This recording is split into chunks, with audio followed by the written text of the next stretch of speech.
One of the most versatile and cherished actresses of the past half-century has left us forever, Diane Keaton. Her funeral, an enduring icon of American cinema's golden heart, drew to a close in profound, reverent silence. Yet behind those pristine white flowers, symbols of her pure grace, lay stories of such emotional depth and resonance that they rippled through Hollywood like a gentle earthquake, touching every soul who ever loved her work. I had the profound privilege to share the screen with her once, and let me tell you, that collaboration remains an eternal treasure in my heart, a sacred journey illuminated by true artistic magic and her boundless, enduring grace. Then came the moment no one could have foreseen. Keanu Reeves, her beloved co-star from those cherished days on set, stepped forward to deliver a eulogy of such raw power and heartfelt sincerity that it left the entire world breathless, tears welling in eyes from Los Angeles to New York. Yeah, I just feel really lucky to have had the chance to work with such a wonderful person and artist. Oh, friends, that sacred instant was far more than a simple goodbye. It was the first trembling revelation of long-hidden truths, a profound connection that transcended the silver screen, a beautiful verity nurtured in quiet reverence across decades, now ready to touch our hearts. Please join me, dear esteemed viewers, fellow lovers of cinema who walked with Diane through her unforgettable films, as we respectfully lift that sacred curtain. I mean, there's no end. There's no end. It's too exciting. Life is too profoundly amazing. By the time our journey concludes, you will see Diane Keaton not merely as a twinkling star in the Hollywood firmament, but as the eternal guiding beacon, a warm, unwavering light leading countless souls home through life's inevitable storms. On that fateful morning of October 11th, 2025, cradled in the gentle, sun-warmed embrace of Los Angeles, Diane Keaton drew her final, whispering breath at the age of 79. Her family, hearts heavy with sorrow yet filled with gratitude, confirmed pneumonia as the quiet cause and extended their deepest thanks to the public for the ocean of love and steadfast support that surrounded their beloved Diane. In their poignant statement, they illuminated her true essence, a woman whose heart overflowed for animals, whose compassion reached endlessly to the homeless, and who sought only the sanctuary of privacy during her final fragile months. I think of everything in my life that's had such an effect that is priceless, and it keeps changing, and it makes life so amazing to me. How those words echo now with profound beauty. The news swept across major media like a solemn wave, draping all of Hollywood in a mantle of quiet, tearful mourning that united us in shared reverence.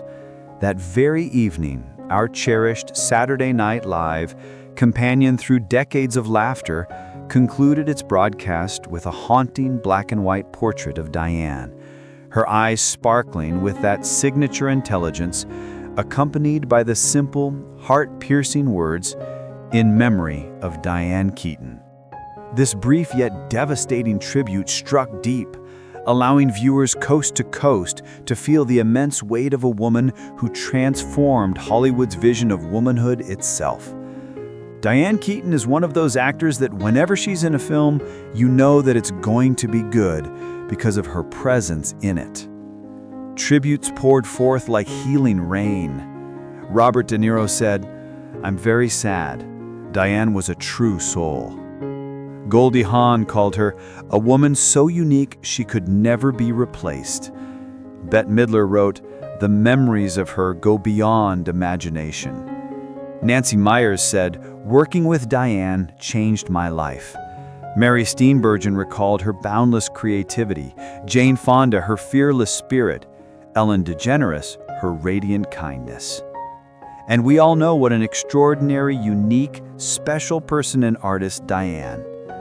At the intimate funeral in Los Angeles, surrounded by family and closest friends, Keanu Reeves rose like a steadfast oak. His voice, slow, low, steady as ancient stone, carried the weight of genuine love. She was a professional, generous, and truly special artist. Working with her in Something's Gotta Give was one of the most meaningful experiences of my career. She wasn't afraid of solitude. She lived with it and turned it into light for all of us. I think the most beautiful thing about Diane was that she never needed to be understood. She made everyone want to understand her. That simple, unadorned speech pierced every heart, revealing a friendship forged in artistic fire, pure, profound, eternal. The ceremony remained discreet and sacred. I don't think about a legacy at all. No, because it's over, done. We did that and move on. Relatives shared that Diane approached her passing with calm serenity. Even as health declined rapidly, she continued her morning rituals, journaling deep reflections, photographing her garden's quiet beauty, capturing life's final peaceful moments with characteristic grace. No grand spectacle marked her departure, yet for days crowds gathered outside Warner Beverly Hills Theater, leaving flowers that spilled like a river of color in silent homage. Across film forums, generations shared her iconic faces: the brilliant mind in Annie Hall, the devoted mother in Baby Boom, the passionate lover in Something's Gotta Give. Each image breathed chapters of Hollywood history shaped by Diane's authenticity, elegance, and fearless freedom from age's constraints. Nancy Meyers said in an interview afterward, "She was proof that women at any age can still be the center of the story." In that eternal truth, dear friends, we find Diane's undying gift, teaching us to live with grace, love with depth, and shine forever. From those heartfelt tributes, we revisit Diane Keaton's life before she became a symbol of independence and intellect. She was just a young woman leaving California to pursue the stage. No one knew those uncertain early years would lay the foundation for a singular artistic identity. From there, the world came to know a Diane Keaton unlike anyone else. Beginnings in Turbulence. Diane Keaton was born on January 5, 1946 in Los Angeles, the eldest of 4 siblings. Her father, John Hall, was a civil engineer. Her mother, Dorothy Keaton, an amateur photographer who instilled in her a love of observation and creativity. Diane grew up in Santa Ana in a middle-class suburban environment where her passion for the arts surfaced early through school singing and drama clubs. After briefly attending Santa Ana College and Orange Coast College, she decided to move to Manhattan in 1968, a choice that marked the beginning of her journey toward artistic self-definition. On Broadway, Diane joined the cast of Hair. When many fellow performers chose to appear nude to make an impression, she refused. That decision drew attention not for rebellion, but for independence of choice. But the stage lights brought their own pressures. Diane was asked to lose weight to keep her role, and soon began a long struggle with an eating disorder. She later recalled, "I used to eat 20,000 calories a day just to throw it up. I wanted to be accepted." The battle lasted 4 years until Diane sought therapy. "Fear taught me strength," she said, a simple statement that would define her later career. Resilient and self-possessed, in 1969, Diane met Woody Allen during Play It Again, Sam. The two quickly became close, both professionally and personally. Woody saw in Diane a wit, spontaneity, and lack of pretense, qualities he considered rare in the New York theater scene. Together, they created a new kind of comedy, intelligent, authentic, and deeply introspective. From that relationship came Annie Hall in 1977. Annie was Diane's nickname, and Hall was her real last name, a perfect reflection of the intersection between her life and art. Diane once said, "Woody wrote the ideal version of me. All I had to do was be myself, and he filmed it." Annie Hall earned her the Academy Award for Best Actress, elevating her to the ranks of America's defining screen icons of the 1970s. Her character broke every mold of the traditional leading lady, intelligent, independent, slightly awkward, full of life. Critics hailed it as a turning point for Hollywood. For the first time, a modern woman who wasn't defined by men became the center of the story. Alongside her acting, Diane's influence on aesthetics was profound. Her wardrobe in the film, wide trousers, button-down shirts, men's vests, and a fedora, became a fashion statement. Her philosophy at the time was clear. Freedom was not rebellion, but the courage to remain true to oneself. After Annie Hall, women's fashion entered a new phase. Looser, simpler, unmistakably individual. Following Annie Hall, the spotlight of Hollywood shone directly on Diane Keaton. But behind the applause came the pressure to preserve her identity as fame soared. The years ahead would see light and shadow walk side by side, and together they would shape the real Diane. Between Light and Shadow in 1981, she played Louise Bryant in Reds, a film directed by and starring Warren Beatty. The production lasted longer than expected, with an intense schedule and the pressure of a historical project pushing Diane to the brink of exhaustion. She recalled, "There were moments when my hands shook, my eyes filled with tears. I was afraid I would collapse." Reds went on to win multiple major awards, but behind the applause came a period of burnout that forced Diane to withdraw for a long time to regain her balance. In the years that followed, Diane continued to search for new directions amid a rapidly changing Hollywood. The 1980s was a time when she was both a movie star and a symbol of the modern woman. Baby Boom, released in 1987, told the story of a business executive forced to rebuild her life after unexpectedly becoming a single mother. The film was a commercial success and turned Diane into an emblem of a woman who can do everything. A year later, The Good Mother failed disastrously at the box office. The setback didn't stop her, but it did change how she chose her roles. She began gravitating towards scripts with deeper psychological dimensions, less flashy, but allowing her to explore nuance and emotional depth in her craft. Alongside her career, Diane's personal life also drew attention. Her relationship with Al Pacino, her co-star from The Godfather, lasted nearly 2 decades, from the 1970s until after the third installment in 1990. They loved, parted, and reconciled in a bond that was both profound and fragile. Diane once said, "I told him, either marry me or let's end it. He chose his path and I chose mine." That decisive line reflected the strength of a woman no longer willing to live as a supporting role in anyone's story. Though they eventually separated, both maintained a rare respect for each other in the world of fame. Al once said of her, "She was my light for a long time." By the 1990s, Diane began moving behind the camera. In 1995, she directed Unstrung Heroes, a small independent film that earned critical praise and an Academy Award nomination. The work opened a new perspective for Diane, not as someone being directed, but as a storyteller. Beyond cinema, she devoted herself to photography, design, and writing. Her memoirs and photo collections revealed a sensitive soul, observant and constantly in dialogue with herself.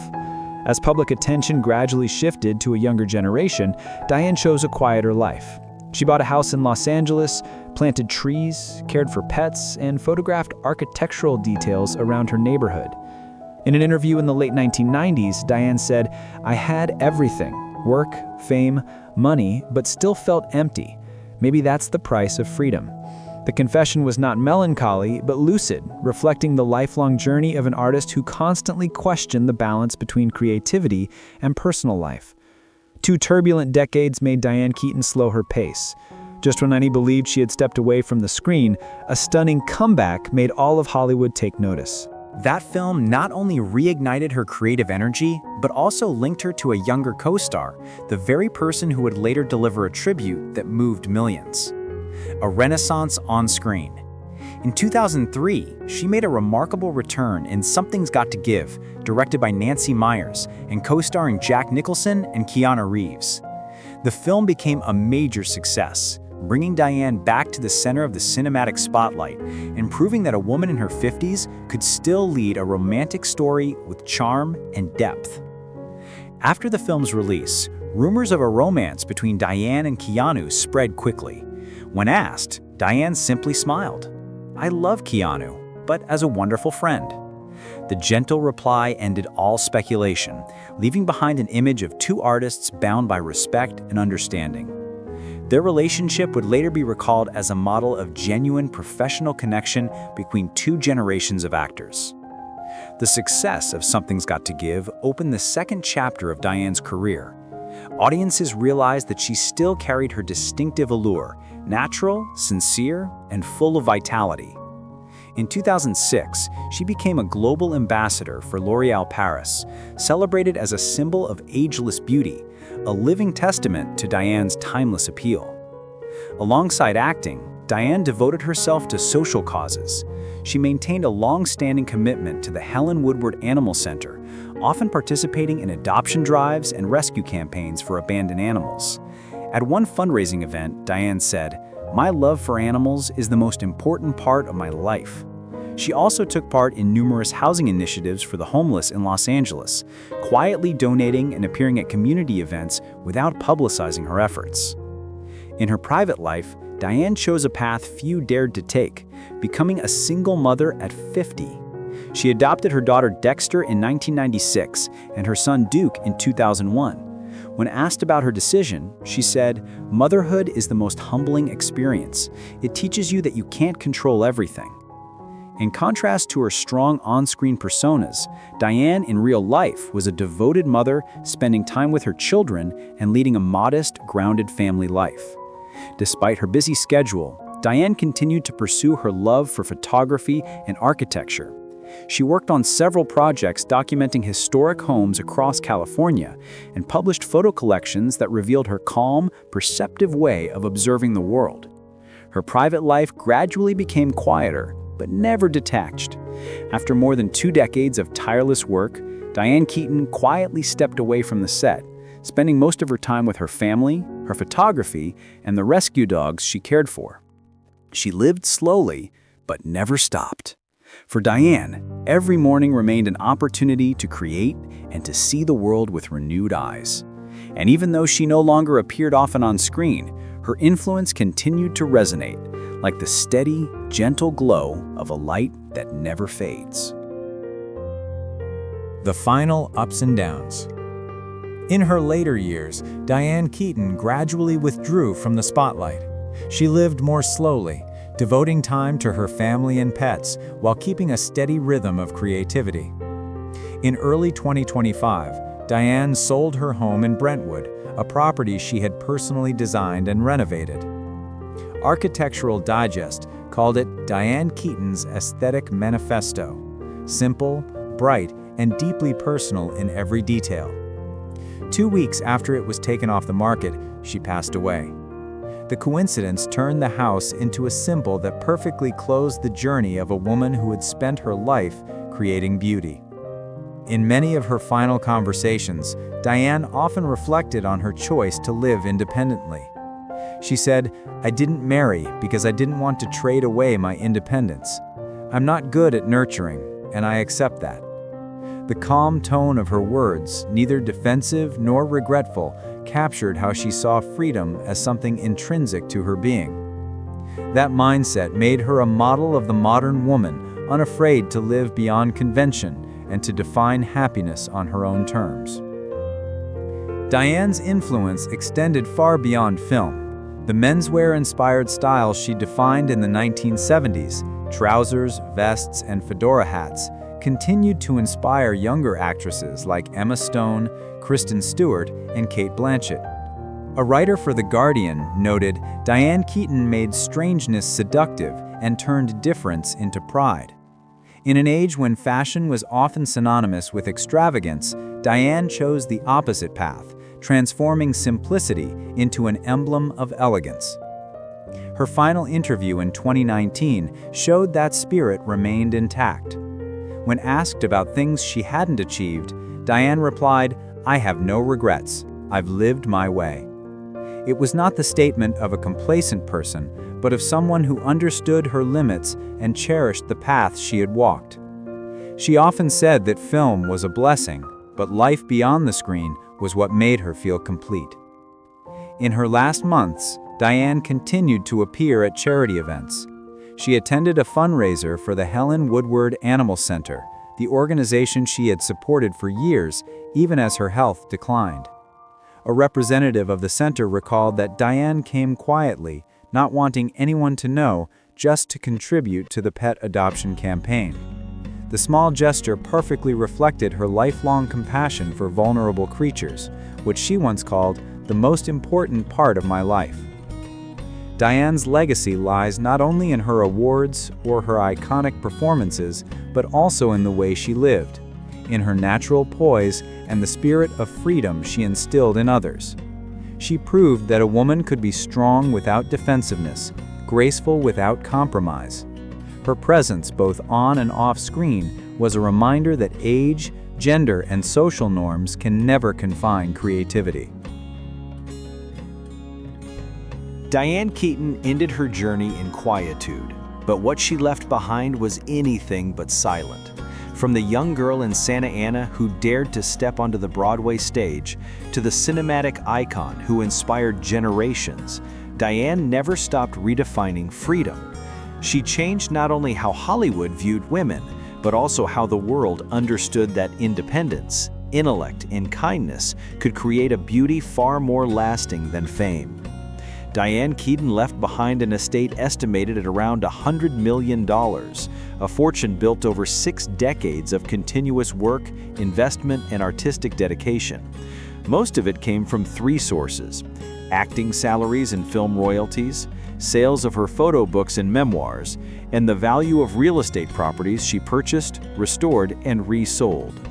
Her homes in Brentwood, Sullivan Canyon, and Beverly Hills all bore her aesthetic signature: rustic, refined, praised by architects as a declaration of living through beauty.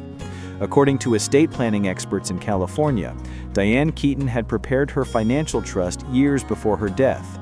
Instead of leaving a public will, she transferred nearly all her assets into a family trust under her legal name, Diane Hall Keaton.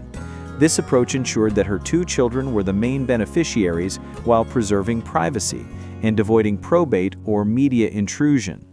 Beyond tangible wealth, Diane also left behind an enduring intellectual legacy: authorship rights to her books, her photography, her personal brand, and royalties from timeless films such as Annie Hall, The Godfather, and Something's Got to Give. Together, these are expected to provide her children with stable income for years to come. Her legacy was never just about numbers. It was the fusion of artistic labor, financial discipline, and maternal devotion, a reflection of a life lived with care, integrity, and completeness. When the final light on the screen faded, Diane remained in memory, in her films, and in the spirit of those who dare to live differently. If Diane Keaton's story resonates with you, leave a like to support our channel as we continue sharing stories of Hollywood's irreplaceable legends. Don't forget to subscribe and turn on notifications. Each week we'll bring you true stories and untold chapters from the lives of those who shaped film history. See you in the next video. Diane Keaton ended her journey in quietude, but what she left behind was anything but silent. From the young girl in Santa Ana who dared to step onto the Broadway stage, to the cinematic icon who inspired generations, Diane never stopped redefining freedom. She changed not only how Hollywood viewed women, but also how the world understood that independence, intellect, and kindness could create a beauty far more lasting than fame. When the final light on the screen faded, Diane remained in memory, in her films that continued to touch hearts, and in the spirit of those who dared to live differently, embracing their true selves with unapologetic grace. Dear friends, can you feel it? That enduring warmth she left in every role, every quiet act of kindness, every bold choice that whispered to us all, live your way, love deeply, shine forever. Diane Keaton's legacy echoes through time, reminding us that true stars don't just light up the screen, they illuminate our souls. From Annie Hall's witty independence to Something's Got to Give's timeless romance, her performances weren't just acting, they were invitations to live more fully, more authentically. And in her final gift, that $100 million estate thoughtfully secured for her children, we see a mother's wisdom, providing not just wealth, but wings for their dreams, just as she spread hers across 6 decades of brilliance. Her Brentwood home, Sullivan Canyon Retreat, Beverly Hills Gems, each one a canvas of her soul, restored with loving hands, now symbols of a life where beauty was both created and cherished. The family trust under Diane Hall Keaton, a final act of quiet strength, shielding her loved ones from the world's glare, ensuring privacy and stability for Dexter and Duke to carry her light forward. Beyond the numbers, beyond the accolades, Diane's true fortune was her spirit. Fierce yet tender, unconventional yet profoundly wise. She taught us that freedom isn't given, it's claimed, that age is no barrier to love or reinvention, that a woman's story can be her own, written in wide trousers and fedora hats, or in the gentle click of a camera capturing a garden dawn. If Diane Keaton's extraordinary journey has touched your heart as it has mine, dear viewer, please leave a like to honor her memory and support our channel. We bring you these stories because legends like Diane deserve to live on, not just in black and white reels, but in the conversations we share, the inspiration we pass to our children and grandchildren. Don't forget to subscribe and turn on notifications, because each week we'll uncover true stories and untold chapters from the golden age of Hollywood, the irreplaceable souls who shaped our dreams. Join our family of classic film lovers, and together we'll keep their lights burning bright. Until next time, remember Diane's words. Life is too profoundly amazing. Thank you, Diane. We'll see you in the next video.